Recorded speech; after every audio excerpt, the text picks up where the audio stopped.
Next, let me introduce the fourth speaker. Kanna Ogura from Tokyo University will deliver the speech under the title of Connecting Beyond the Language Barrier. Connecting Beyond the Language Barrier. Kanna Ogura, please come up to the center of the stage.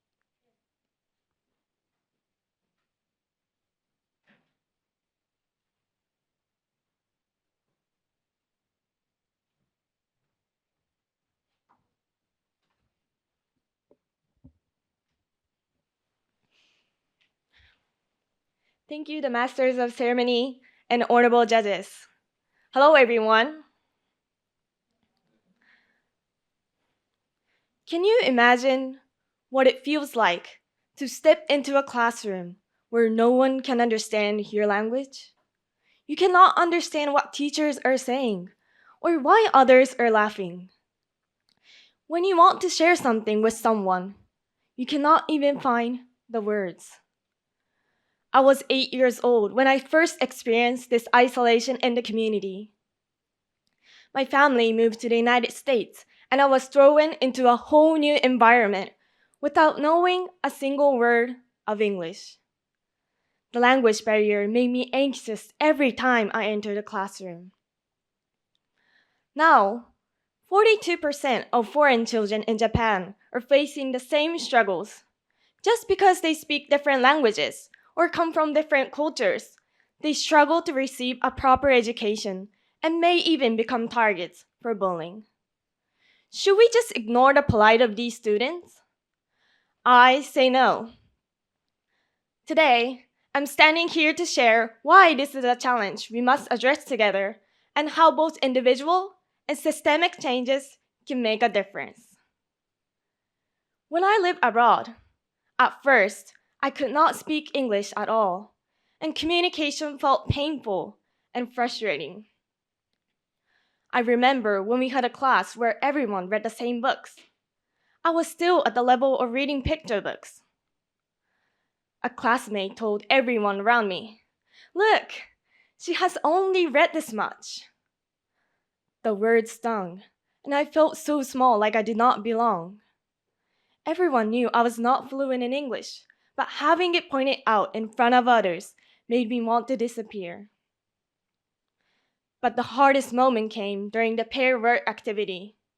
My partner said, "She doesn't understand. I do not want to work with her." Then she left to join another group, leaving me sitting alone. I stared at my desk, pretending not to care while everyone else worked together. It was not just a language barrier anymore. It felt like I did not belong anywhere. These experiences shaped my understanding of what it means to be isolated. I do not want to see others face that experience. Japan has 120,000 foreign students, and 50,000 need additional Japanese language education. But many do not receive enough support. Without adequate language skills, they struggle academically, creating an educational gap that limits their future opportunities. Language barriers do not just affect academics, but also leads to social isolation, as I had experienced myself. If children cannot communicate, they struggle to form friendships. Some were even bullied by looking different or speaking another language. So why does this happen? Such problems arise from people's lack of multicultural understanding and deep-rooted biases. Many people in Japan are not used to interacting with people from different backgrounds. When we do not understand something, we tend to judge or exclude. This is how discrimination begins. Not always through outright bullying, but sometimes through indifference. If we ignore this, foreign students will continue to feel isolated, lose confidence, and struggle in school.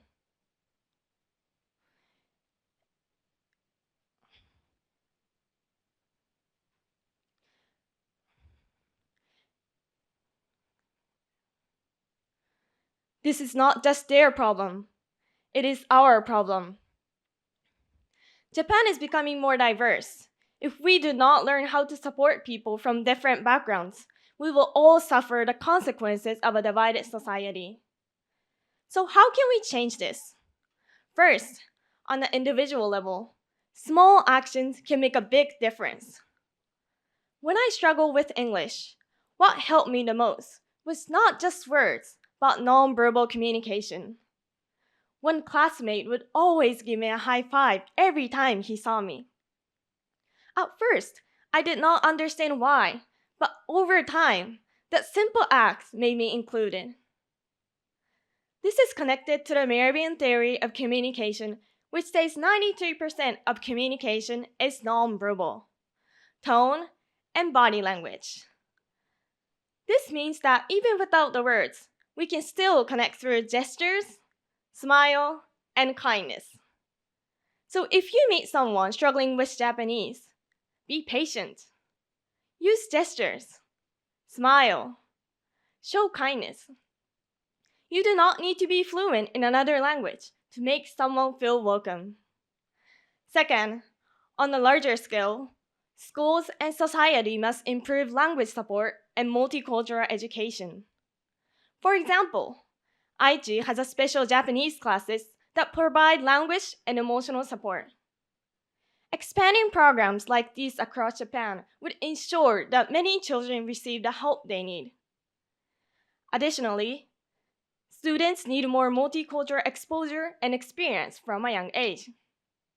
Schools should teach students not only about different languages, but also about the different ways of life and beliefs people have in other countries.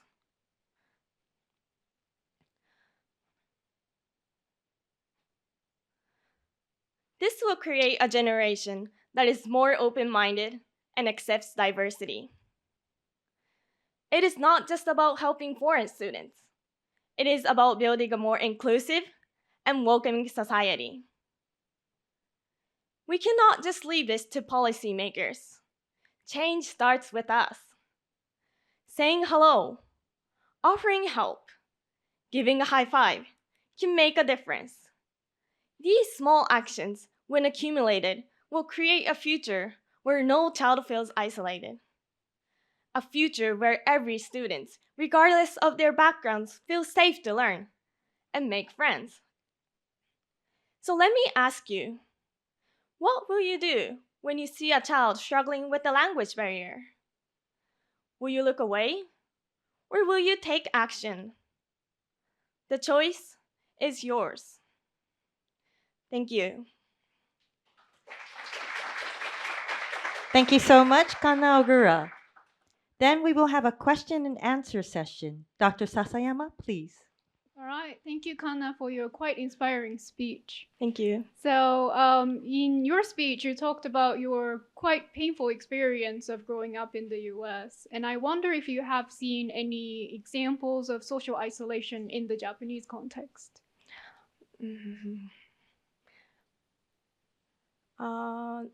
In my experience, I didn't really have a chance to being with the foreign students, so I didn't really have seen those isolation in the schools in my experience. Okay, but maybe you have heard about it. You know it's an issue, right? So can you talk a little bit more about that? Okay, so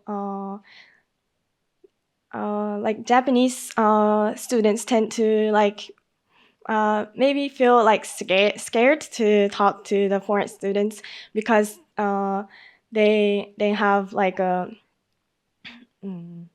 they know that they're different from us, and it might be scary for them to speak English or speak with the students who can't speak Japanese, and so they tend to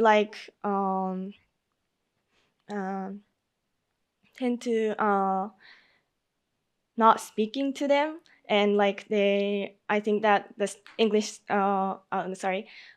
those foreign students will feel isolated by not being communicated by other students. Okay, thank you. So to follow up on that, what concrete ideas do you have to expose students to different cultures and ways of life Oh, at a school setting? Does it mean that we can learn at school? Right. Oh, okay.